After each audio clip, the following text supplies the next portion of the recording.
кыймылын көзөмөлгө салууга, Байталдан жана учкундан түшкөн чакырууларды өз убагында тейлөөгө, мамлекеттик кайтаруудагы объектилер тоскоолсуз өткөрүүгө. Бардык салымчылардын рейдтик иш-чараны алдыга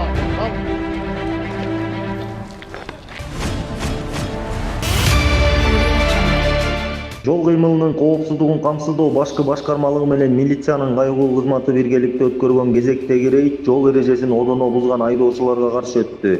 Алкоголдук ичимдик ичип рулга отурган тиешелүү документи жок унаа башкаргандар, аны менен катар шаар көчөлөрүндө авто эң башты кылгандар колго түшүп чара көрүлдү.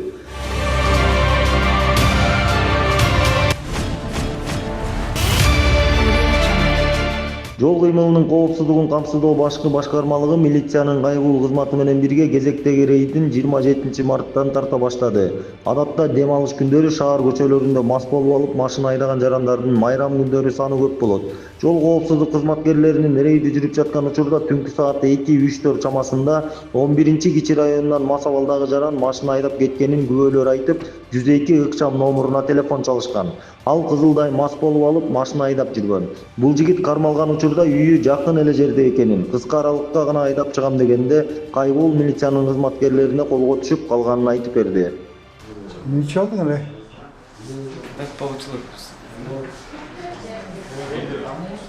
Бүгүн 27 март 2026 жыл саат болжол менен 21:00 чамасында 11-Кичи районунан унаны мас абалында шектүү деп мындай кет суунасындагы айдоочу кармалган.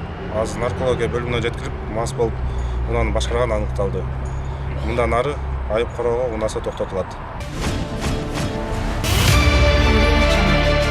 Рейдтик иш-чаранын жүрүшүндө жол эрежесин бузуп, кырсыкка кабылган айдоочунун жоруктарына туш болдук. Жол жээгинде токтоп турган автоунааны аркасынан келип сүзгөн.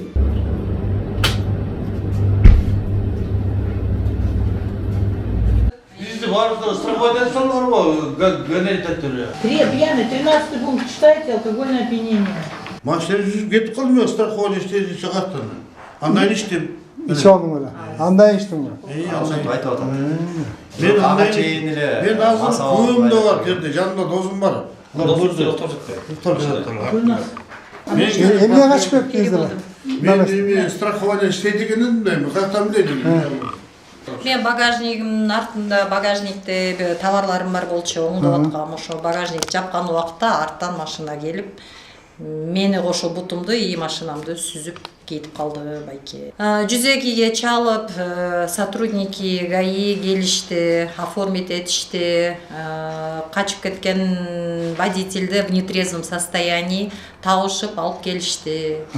Ошо мен машинам Kia K5, бул байкенин машинасын деле сүрөткө тартып алгам. Мен токтоп тургам. Мен машинам жылбай эле обочинада, мен жумуштун убагында болчумун. Ошо жакта иштейм, мен магазинге кирип заявка алам. Заявка алып чыгып, просто артта жумурткам бар болчу, сынып калбасын деп. Астына коюп туруп, багажникти оңдоп, товарлардын коробкаларын оңдоп жаап аткан кезде эле келип калып сүзүп атпайбы. Шоковое состояние не описать, да, есть. Такой geliştiler mi azdır? Gelişken yok sonra. Жок, эчтеке келишкен жокпуз. 25 март 2026 жылы саат 14:40 чамасында бизге маалымат нөмөт бөлүмүнөн түшкөн. Бербулак айылынан ДТП деп катталып, экинчи тарап качып кетти деп. Барган учурда маалымат такталган. Маалымат такталган учурда Nissan үлгүсүндө машина алган.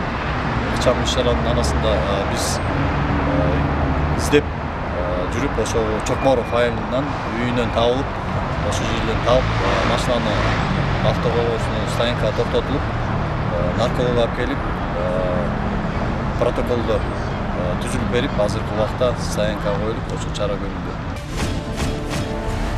Бишкек шаарында дагы бир жол кырсыгы катталды. Анда 2 машина катышкан. Чыңгыз Айтматов проспекти менен Фрунзе көчөсүнүн кесилишинде джип үлгүсүндөгү автоунаа менен Kia унаасы сүзүшкөн. Сиз көрүп тургандай, унаанын рулун башкара албай калгандыгынан келип чыккан. Анткени айдоочу мас абалында болгон. Бияктан бурулуп атат. Мунун алдында бир машина турган. Ошо машинанын артынан мына мояк жактан бурулуп келди да. Бурулуп келип, бияктан тормоз тээп келип. Байкем, мас турбайсың сен? Мас экенсиң да, мына балдар деле көрүп атат мына. Мас турбайсың. Мас. Массың братан, айтып койчу, мойнуңа аласың мас экенин. Байке, видеоға айтып қояйын, сен не правшың ғой, братан? Да. Осознаешь, да, братан? Здесь люди тоже говорят. Все. 21 чамасында жүзек қызматынан билдирүүлөр түшкөн Фрунзе Манас көчөлүнүн тескичине жол көрсөтүү катталды. Биз келген учурда маалымат такталып, азыркы учурда тиешелүү мыйзамдык иш-чаралар көрүлөт. Бұлар эми экөөнүн тең аз жүктөп нарколог. Экөө тең айып короого кетип, 2 айдоочу тиешелүү экспертизалар берип, андан ары мыйзам чегинде чаралар көрүлөт.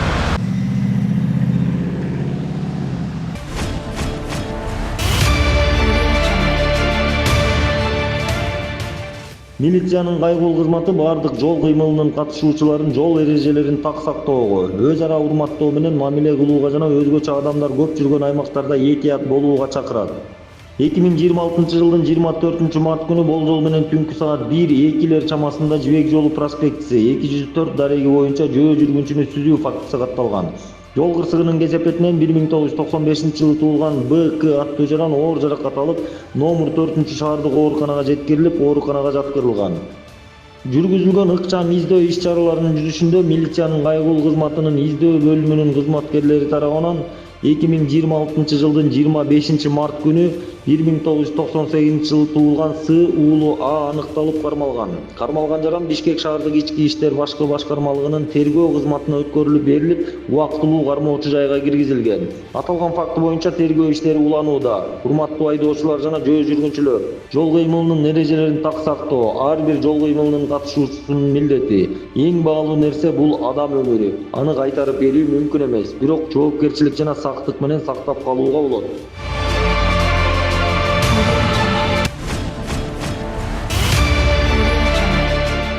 28 мартта болжол менен кечки саат 6-7 чамасында Бишкектин түштүк бөлүгүндө милициянын 102 кыска номуруна үй бүлөлүк сыр чатак тууралуу чакыруу келип түшкөн. Тартип сакчылар барган учурда автоунаанын ичинде эркек адам мас абалында аял кишиге кол көтөрүп, ызы-чуу чыгарып жаткан. Милициянын кызматкерлери дароо эле эркек адамды кармап, наркология бөлүмүнө алып келип текшерүү жүргүздү. Анын мас абалда экени тастыкталды. Жыйынтыгында 1-май райондук ички иштер бөлүмүнө жеткирилип, сыр чатактын келип чыгуусу аныкталууда.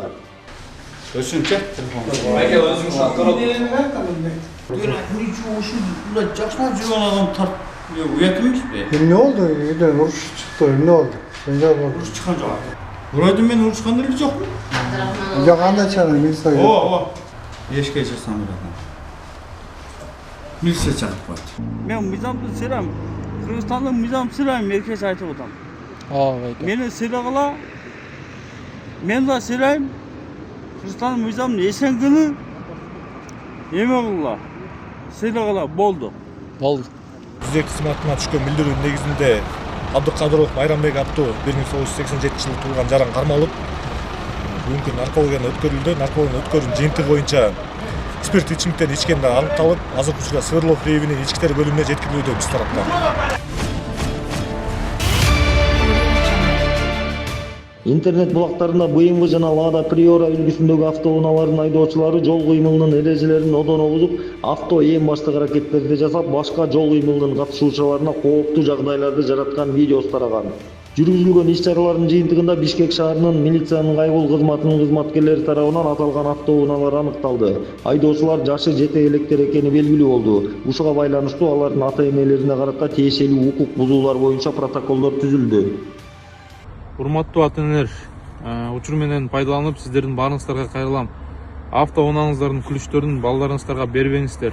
Балдарыңыздарды жакшылап караңыздар. Мынакей ушинтип чыгып, башка жол кыймылынын катышууларынын өмүрүнө, ден соолугуна коркунуч жаратып, жол кырсыгына алып келе турган жагдайларга чейин барышкан. Баарыңыздарды жол кыймылынын эрежесин так сактоого чакырат. Азыркы учурда ата-энелерине протокол түзүлүп берет. Бардык дал келген айыппулдар салынат.